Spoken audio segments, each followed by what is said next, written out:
When a cartoon franchise exists, it would highly likely be translated to live action sooner or later for theaters, and that was the case for Scooby-Doo early in the 2000s decade.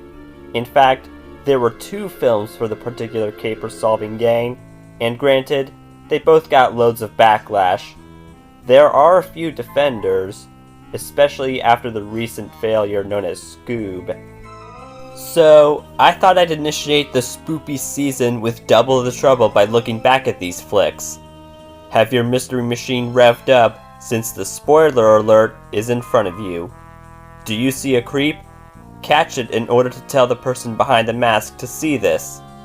Hey, I'm Owen, the fiction fanboy, and here's my double review on Scooby-Doo and Scooby-Doo 2 Monsters Unleashed.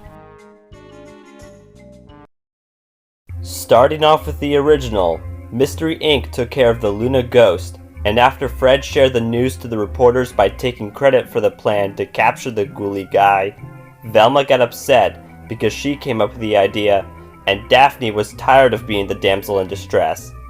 Shaggy tried convincing everyone to look on the bright side, but they mistook it and decided to disband from the group, leaving the mystery machine in the hands of the food lovers. 2 years have passed. Shaggy and Scooby continued being their refreshment-devouring selves, and they ended up getting invited to solve a crisis at a theme park established as Spooky Island. Wow, truly ingenious name. Fred, Daphne, and Velma are not only also unsurprisingly asked to investigate, but have the crew in unity. On the plane, Scooby is disguised as a grandmother, and it backfires when Shaggy's new crush, Mary Jane, states she has a dog allergy, and there just had to be a cat on the plane too. Once the heroes arrive on the island, we see some humans aren't behaving normally. While Shaggy continues hanging out with Mary, Velma witnesses some people who poorly attempted at scaring her. Daphne goes to the castle a voodoo man told her not to check out, and Scooby got lucky with a demon that had him. Velma and Fred found an odd training video. Daphne discovers a trinket called the Daemonitis, and the baddies almost had the gang in their grasp. Sadly, a bunch of demons came crashing in and kidnapped multiple tourists of the attraction, including Fred and Velma. Whereas Scooby and Shaggy wanted to get the heck out of Dodge, Daphne remained courageous and knew she must rescue them. It seemed Fred was alright, until he acted like nothing strange happened the other night. He and the other party folk then chase the cowardly duo. Daphne ends up getting captured, and although they appear to be safe with Mary, the mutt notices she ain't who Shaggy wants her to think she is. Scooby and Shaggy fall down a hole, with the latter having spotted the pool of souls. With it, he returned Velma to her body, and she realized the demons are vulnerable to sunlight, hence explaining why they needed the human bodies. But Fred and Daphne were not where they belonged. Using the Daemonitis, the Mystery Inc. pals kept switching bodies until every soul was in their rightful owners. That voodoo guy from earlier informs the crew of the Darkopolis ritual, and Scooby is unaware that him being a sacrifice wasn't a good thing.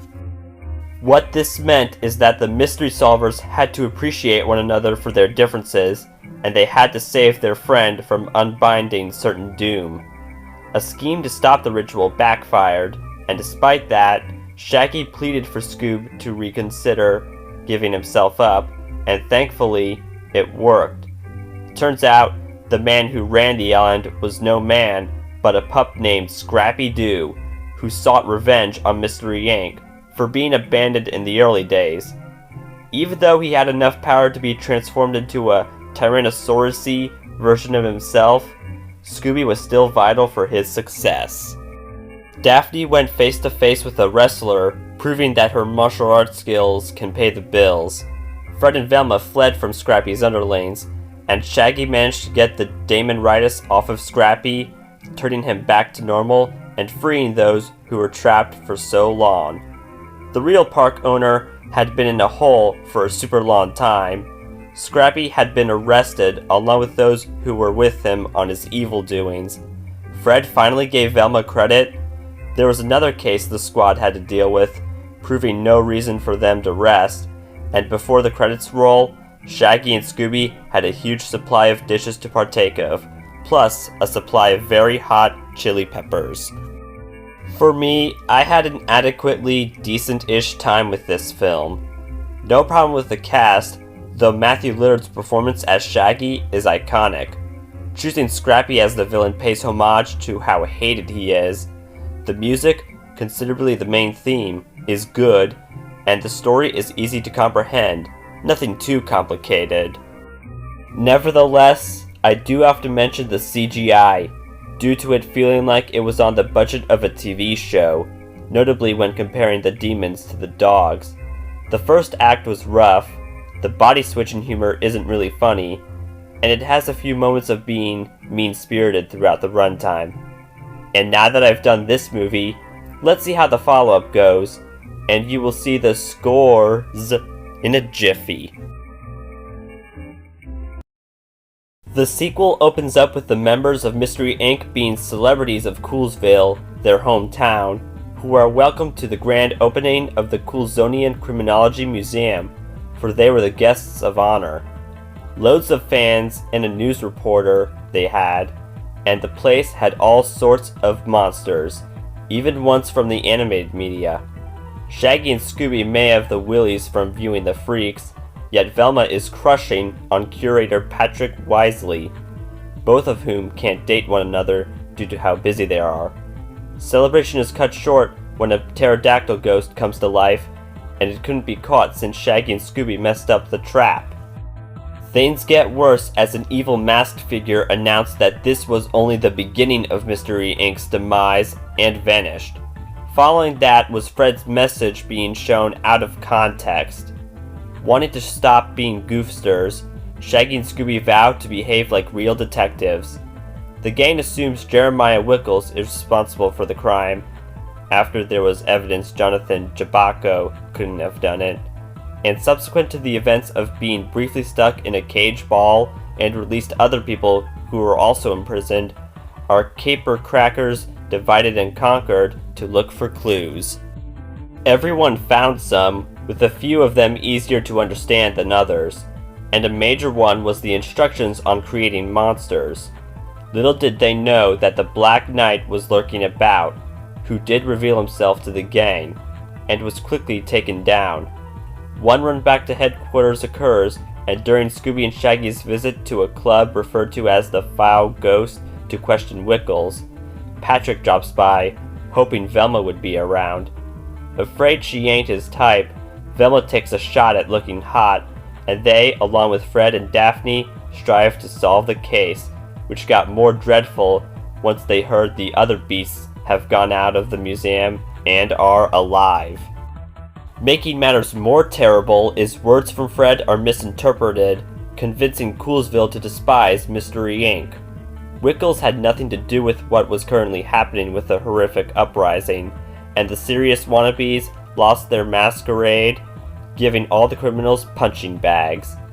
Be that as it may, they spotted Patrick, who broke the news regarding the supernatural activity being increased. Notwithstanding what I said about Wickles mere seconds ago, he just desires to build a theme park.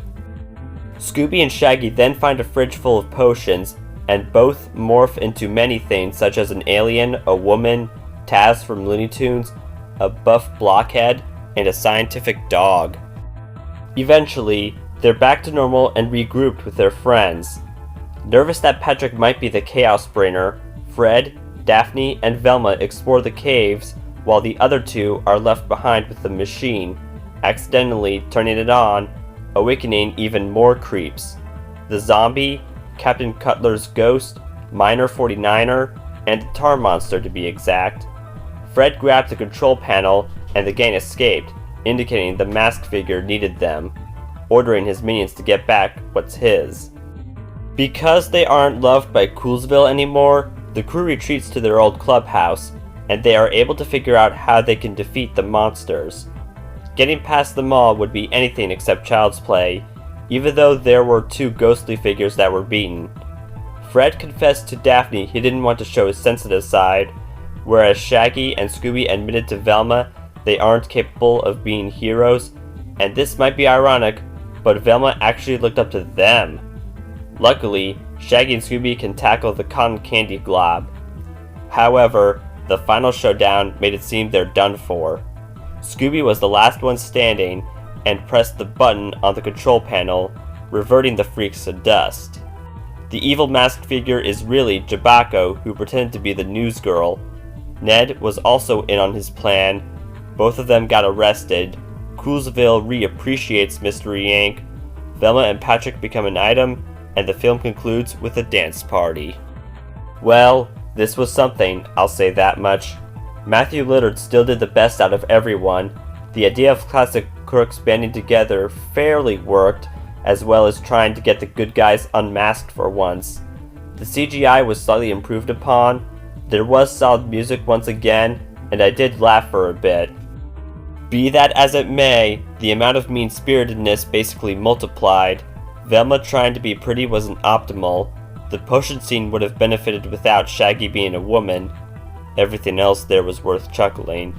And most importantly, even though the story was faithful to the title in many instances, keyword many, I didn't feel comfortable waiting for all the monsters to combine forces. Okay, ratings.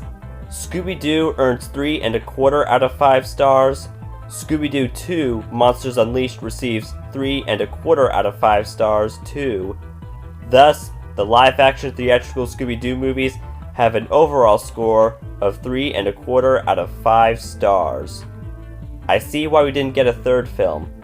They have pleased a portion of the target fan base, but they weren't quite enough, and I shall cross my fingers there will be a great Scooby-Doo motion picture for the big screen one day.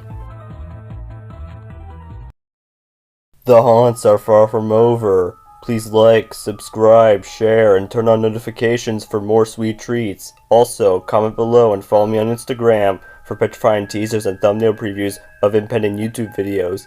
They ain't sour tricks. Hasta la vista, and best of luck sleeping tonight-o!